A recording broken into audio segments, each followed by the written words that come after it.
गाजीपुर में सपा ने निर्दलीय प्रत्याशी को समर्थन देकर उसे विधान परिषद चुनाव में सपा समर्थित प्रत्याशी घोषित कर दिया है, जिसके बाद मोहम्मदाबाद से सपा विधायक मन्नू अंसारी ने भी कहा है कि गाजीपुर से सपा की जीत तय है।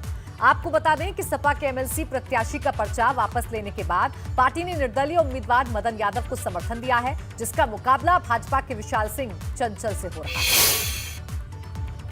जनता ने, गाजीपुर की सम्मानित जनता ने आदरणीय राष्ट्रीय अध्यक्ष जी पर भरोसा जताते हुए गाजीपुर में 7 की 7 सीट ऐतिहासिक वोटों से जिताई है। और हम सारे जनप्रतिनिधि, हम भी एक जनप्रतिनिधि हैं, हमारे प्रधान, बीडीसी साथी, चाहे सभासद, चेयरमैन, प्रमुख, सब लोग एक जनप्रतिनिधि है। और हम सारे जनप्रतिनिधि लगे हुए हैं कि एक जो हमारे बीच का एक प्रधान है, बहुत भाग्य की बात है कि एक प्रधान, एक जनप्रतिनिधि खुद चुनाव लड़ा है। आदरणीय राष्ट्रीय अध्यक्ष जी ने उसको अपना प्रत्याशी बना के भेजा है, मदन जी को। हम लोग सब लोग उनको जिताने में जितना प्रयास किया जा सकता कर रहे हैं और विश्वास है कि जनता और जनप्रतिनिधि हमारा साथ है।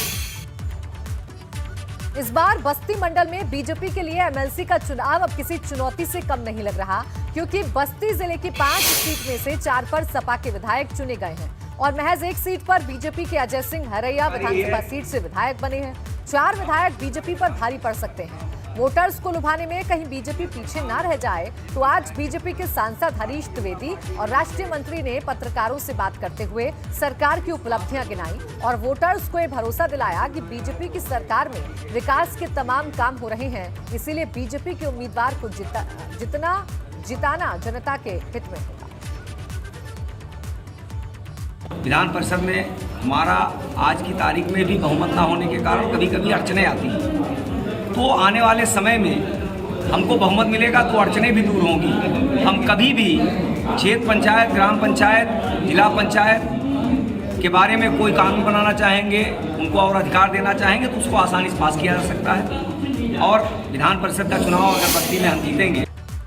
यूपी की जेलों में जल्द गायत्री मंत्र सुनाई देने वाला है। जेल मंत्री धर्मवीर प्रजापति ने गायत्री मंत्र के लिए अधिकारियों को निर्देश दिए हैं। निर्देश में कहा गया है कि सुबह के वक्त गायत्री मंत्र, महामृत्युंजय मंत्र, प्रवचन और सत्संग का आयोजन करने पर विचार किया जाए। जेल मंत्री ने इस निर्देश के पीछे तर्क दिया है कि वैदिक मंत्रोच्चार से जेल का वातावरण शुद्ध रहेगा। निर्देश आपने और दिए हैं जेलों में गायत्री मंत्र को लेकर, महामृत्युंजय मंत्र चलाने को लेकर।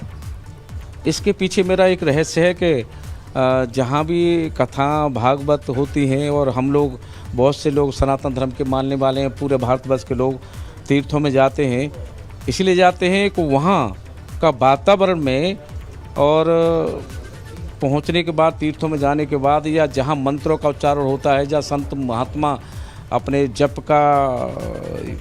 करते हैं, वहाँ वातावरण शुद्ध होता है और मानसिक प्रवृत्ति बदलती है, ऐसा मेरा मानना है। तो इसलिए मैंने कहा है कि 5 से 10 मिनट मंत्र का उच्चारण हो, डेली होगा तो वहाँ के वातावरण में बदलाव आएगा। और बदलाव आएगा तो हम उन कैदियों की मानसिकता बदलना चाहते हैं जो कैदी किसी भी तरह से कोई कुकृत्य करके आए हैं और जेलों में बंद हैं, तो वो भी है तो इंसान ही।